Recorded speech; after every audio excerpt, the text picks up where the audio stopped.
Hello, hair metal revolution, where this is the channel where we're taking the music back and giving it the respect that it deserves. All right, you ready for another story while I take this beautiful walk into nature? I know you're ready for this. Now, I told you guys in 1987, in March, my very first concert was, Rat and Poison. Well, in November, Def Leppard and Tesla was coming to town for the Hysteria tour. Now, I didn't have tickets for this. My brother, famously known as Dr. Wu, and his friends, Jason Walker, Miguel Rodriguez, Mike Rasmussen, Mark Kudo, Robert Cantu. I mean, it was a big group. It's like I said, when concert came, it was an event. So, they had the tickets. Well, what happened was, another person that was going with them had a ticket. I can't remember his name. Well, apparently he did shoplifting and got in trouble with his parents, and he couldn't go. So they actually had an extra ticket, and they couldn't get none of their friends at their age, because I was still 13. They're all 16 and 17. Why would you want a 13-year-old kid to go? But they didn't have nobody, and they all knew I was a concert, fan, and, I went to Rat and stuff. Like, okay, we're going to take this little guy. We're going to take me. So I was able to go to, Def Leppard and Tesla. Now, at the time, I never even knew who Tesla was, because, again, radio never really played this music. So we went to the concert with the group, and was watching Tesla, like, very heavy band. I mean, I was like, wow. I mean, there was like a real heavy band, and like the concert was like totally different than Poison and Def Leppard. Tesla was just a little bit more heavier.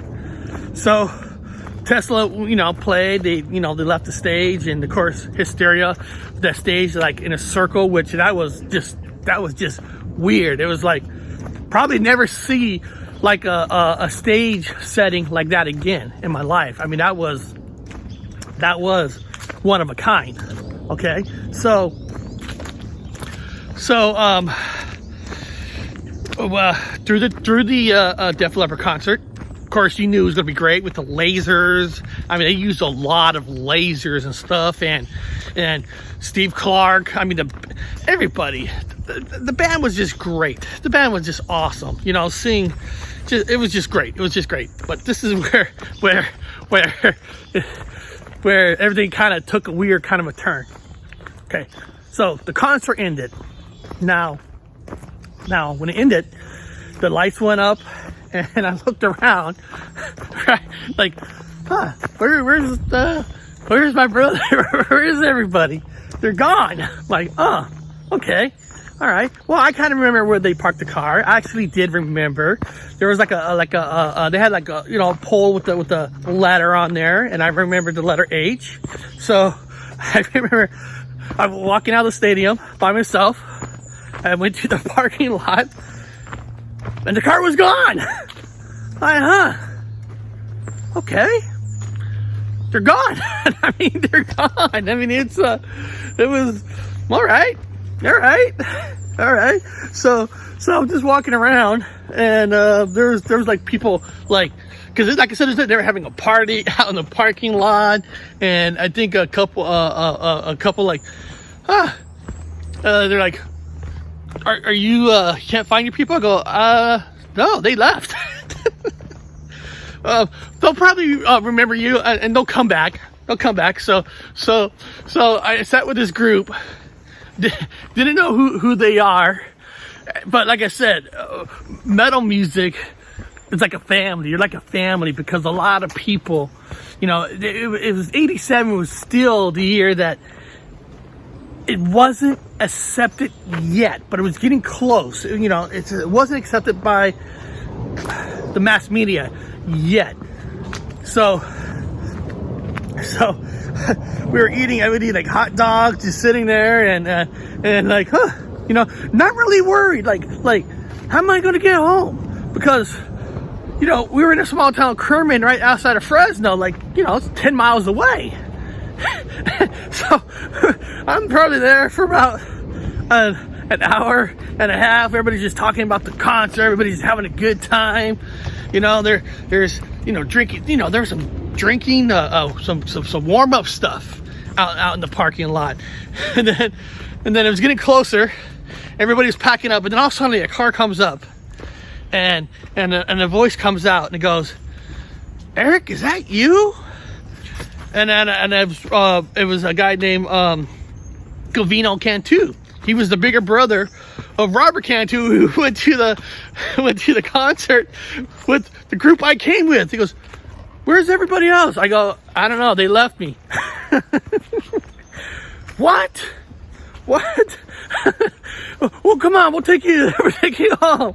So got in the car. Like, okay, got to ride home. And he's like, "Wow, I can't believe they just forgot you." So we're pulling up to my house. And there they all are. They're all drinking, right? They're all just like having a good time after a concert. Like what you're supposed to do. Have a good time after a freaking concert. And we're walking in, and nobody knew that they left me. Nobody knew. They're like, we wonder where you're at. I mean, they're like, no, there was no remorse, no anything. It was almost like, you know, I don't know if it's because the drinking that they forgot and realized that their other friend didn't come and they gave me the ticket. I mean, I can't tell you that. I mean, I guess you could say that maybe there was some what you call under the influence, but nobody cared.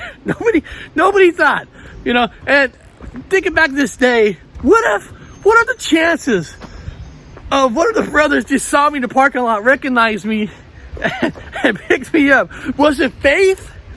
You know? I don't know. But I wasn't scared or anything because, I don't know. People in this music genre, they're all family. Everybody's family back in those days. The event. You know, nowadays, people are more into their selves. They're exclusive. You know, going to concerts nowadays is not the same as when you went as a kid. But I always remember that night, because that was the night that I was forgotten and nobody knew. And I'm not a religious guy, but somebody must have looked after me and put Gavino Cantu at the right time, right place to spot me. Well, that's my concert story from 1987. I would like to know your story. Tell me your story. I want to hear it. You know, I love stories like this that has a happy ending. Okay, has a happy ending. Now, again, thank you for Hair Metal Revolution. We're taking the music back and giving it the respect that it deserves. I'll see you next time. So don't forget to subscribe, notification, because we're going to have great content coming out almost every other day. I'll see you next time.